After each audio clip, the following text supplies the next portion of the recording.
Hey everybody, how you doing? Well, that's good. Welcome to PHLY Flyers. We have a very special interview today. We are joined by the president. That's right, we're sitting down with the president of hockey operations, the POHO himself, Mr. Keith Jones. How's it going today, Jones? Everything's great, Bill. I was feeling a little bit tired, and then your voice just woke me up. So that's what I'm here to do. You still got it, kid. You still got it. I'm still, it's the overnight energy. I love it. I love it. Jonesy, just to get things started here, we're going to get into some of the things that have happened, some of the things that are coming up, but this next month's schedule, man, you have some teams. You see the Rangers twice, Tampa twice, Florida twice, Boston, the Leafs a couple more times. You kind of got to be excited to see where this team's going to be in a month from now. It's a great test for our players, there's no doubt. And this year we wanted to have meaningful games in the latter part of the season. Well, we have them. And we have opponents that will be favored going up against us, which I think is a benefit to us. We have played really well against really good teams. So I'm looking forward to it. I think it's a great experience for our younger players to have the opportunity to play in important games. It's going to be really imperative that they have those opportunities and they learn from those opportunities. I think it's going to pay dividends down the road. So one thing that they'll have in these important games is a formal captain. This was one of the big pieces of news over the last few weeks. Sean Couturier was named captain. Travis Konecny got the A to match Scott Laughton as well.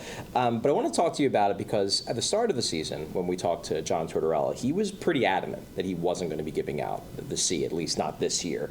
So but it appears from my understanding, this was pretty much all Torts' decision to give it out now. What is your understanding of kind of what changed his mind to want to give it out at this point? I think part of it is where the team is at, playing meaningful games right now. Most importantly, it's where Sean is at as far as Torts observing, watching him for the first time in a situation where Coots is playing. Obviously, last year he was not. Nobody leads from the locker room. You have to be playing. So I think he wanted to see some of that. He also wanted to make sure that Coots was in a place where he wasn't just worrying about getting back to playing anymore. You know, I think that was the most important thing when you've missed 2 years, kind of unimaginable that he was out that long. To come back and have a C put on your jersey when you're just trying to get through on a nightly basis to get your feet back on underneath you as far as your skating legs and all the little things that go with the game. I think that was probably one of the bigger reasons why Torts waited. And then once he recognized that Sean was in a great place, the team was playing very well, and Sean was leading the way as far as playing the right way and the things that he's communicating to his teammates in the locker room. I think Torts having firsthand knowledge of all of those things made him feel like it was the right time to make him the captain. How did you guys all find out as an organization that Torts wanted to do this? Did he kind of just spring it on you randomly? Was it something that was discussed for weeks? No, it wasn't discussed for weeks. It was just something that he brought up to us, I would say a day or two before it happened. And of course, Danny and I were all for it. I kind of felt like he would be the captain before the season started. So I was happy to hear that Torts saw it that way as well. And then for Travis to be an alternate captain, he has proven to be an extremely important player, not just in the way that he performs, but the way that he can bring other people with him, bring you into the fight, so to speak, other players. He has a level of maturity in his game now that deserves to be rewarded, and I think our players have the utmost respect for the way that he has played the game and then the way he acts as well. So very deserving for him to be an alternate captain also. You mentioned, obviously, TK, Sean, the third member of that leadership core, the guy who already had the A going into the year, Scott Laughton. He's been the subject of trade rumors over the last month. I suspect that he's one of the guys that Torts has probably talked to about them in anticipation of the deadline. We talked a little bit about this last month when we had you on, just the idea of subtractions and what they can do potentially to the team. With Laughton in particular, do you worry at all that he might be too important to the room in order to remove, given his leadership role? Like socially, he's obviously very popular. He also plays with the kind of traditional Flyers style that you guys love. Is he a guy that you kind of don't want to lose for that reason, or do you not worry too much? Definitely don't want to lose him for those reasons. I mean, he has done a lot for this franchise. It would be an overpay from someone to come in and take Scott Laughton away from us. But you understand why there's interest in him. He's a centerman, which is obviously a great thing. He has playoff experience. He has played better in the bigger games, including recently for us, which is a great thing. There's so many qualities that Scott Laughton has that teams that are in a window right now where they feel like they need to win this year or next year are going to come looking for him. So we have to listen. We have to, stay tuned in to exactly what's going on around the league and understand that we have a valuable player. And that's how we view it. So we listen. Scott's well aware of it. We're in communication with him all the time. Danny and I are around all the time, the players, which is great. And there's nothing hidden around here. It's a compliment to Scott Laughton that so many teams are interested in him. Do you think it was important to formalize the leadership group going into a time of the year where there might be subtractions from the group that got you here, whether it's Scott Laughton or some of the pending UFAs, whoever it might be? Yeah, I don't think that played into it. I think Torts just decided that it was time to have a captain, and that it was time for TK to be an alternate captain. I don't believe that that was part of his reasoning behind his decision. We haven't had a conversation about that, but that's my guess from the outside. And we did not, Danny or I, feel internally that it was important to do that for those reasons. We're very happy with the way that Scott has led for as long as he has, and look forward to seeing how this group emerges here in the next couple of weeks. This is kind of, I guess, jumping off the Laughton discussion, but we're now 2 weeks away from the trade deadline. The Flyers are still in playoff position, and not just in playoff position, but you guys are 7 points up. Now, obviously, there are some games in hand and whatnot, but you have a decent edge going into this stage of the season. Do you buy it all into the concept of the team has earned the right to stay together, or does that not really enter your thinking? It's a great question, because I knew and I think back on my playing days, that did matter to me. But I think when we have an organization that has been as transparent as we have been on where we're at, we're not staring at the standings. And this year is obviously an important year to establish, who we are, our structure, our culture, whatever you want to call it. But this wasn't about winning a Stanley Cup this year. And we've been clear from the start about that. I think that is something our players hear. They pay attention to everything that's going on. I always did as a player myself. And I think because of that, we're not going to move away from that level of thinking. So if the deals are right, we're going to make them. We want to continue to play well, play hard, and continue to impress our fans. But at the same time, we're still looking at the future. So it is a balancing act. There's no question about that. But it's not something that we're saying we got to reward these guys for the way that they played. Although I did think that way as a player. Is it having the pulse of the team? Like, do they feel like they're living in two worlds where they're competing every night, but things are going to be treated as if maybe not? I don't get that sense. Like when I talk to the guys, especially some of the guys that are in the headlines pretty much every day, they're focused on playing. When you play, it's the greatest time of your life. And when you're playing with guys that you're enjoying playing with, and you're winning hockey games, and you're surprising people, and you're the underdog, it's a great thing to be a part of. So I don't think anyone wants to leave. I think everybody's really enjoyed playing here. I think they've been appreciated by us and our fan base. And it's Philly. They like a team that is driven to do well and over exceed expectations, and our guys have done that, and they deserve a lot of credit for it. Moving to another guy who's been in the reports over the last month or so, Sean Walker, and he obviously has been a great find for you guys. Key member of that second pair with Nick Seeler, really strong actually underlying numbers as well, but he's passed the eye test. There have been some reports recently that you guys are open, at least in theory, to the idea of maybe bringing him back next season. From the outside, it does look like you guys are very deep on the right side, especially with the acquisition of Jamie Drysdale, Travis Sanheim moving to the right side primarily. You got Oliver Bonk coming, Risto under contract for 3 more years. So I think some fans hear that and they don't quite understand. They might like Sean Walker, but they maybe don't quite understand where he would fit in the long term. I guess, where would you envision, if you guys thought about bringing him back, could he fit? He could. I mean, he is without question, a top 4 defenseman, and he's a really bright guy. Like, for a player to come in here with everything on the line and to be solely focused on doing the right thing for his team on every night, that's something that's really impressive to us.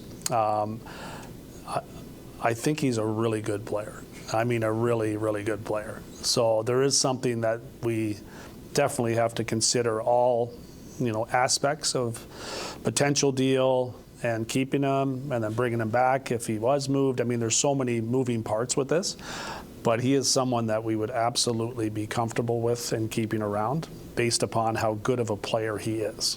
At some point, you have to break it down, game by game, play by play, and realize just how important he has been to us being where we're at today.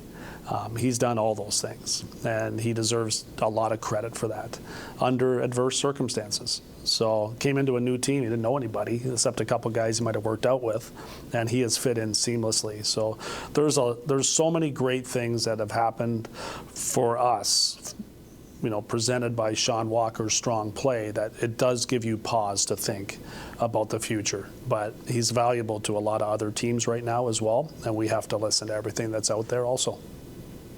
Yeah, I want to stay on the right side of the blue line. Just when we last talked, it was shortly after you acquired Jamie Drysdale, and he popped right away. That skating ability. Wow, that is something you see immediately. And the coach has been a little, I wouldn't say critical of his play, but he's been honest about his play. Where do you think Jamie Drysdale is right now in terms of his development and how far he has to go? I think he's in a really good place to become a really great player. He's not there yet. I think he's aware of that. He's going to be pressed hard in practice and in games to, learn maybe a different part of the game that he hadn't been taught before. And that's something that this coaching staff and Brad Shaw, a big part of that on the blue line, has done a great job with for us in developing our defensemen, including Ristolainen last year, and all the great work that happened with him as far as becoming a better defensive defenseman. That's the area that Jamie will learn. He hasn't played a lot of meaningful games. He was brought up early to Anaheim, and that was not a great winning environment. So that's part of the process. Jamie is for the future. And what's happening now is bonus. The fact that he's playing important games is huge. But the most important thing is where Jamie's going to be in a couple years down the road, and we have high hopes for him.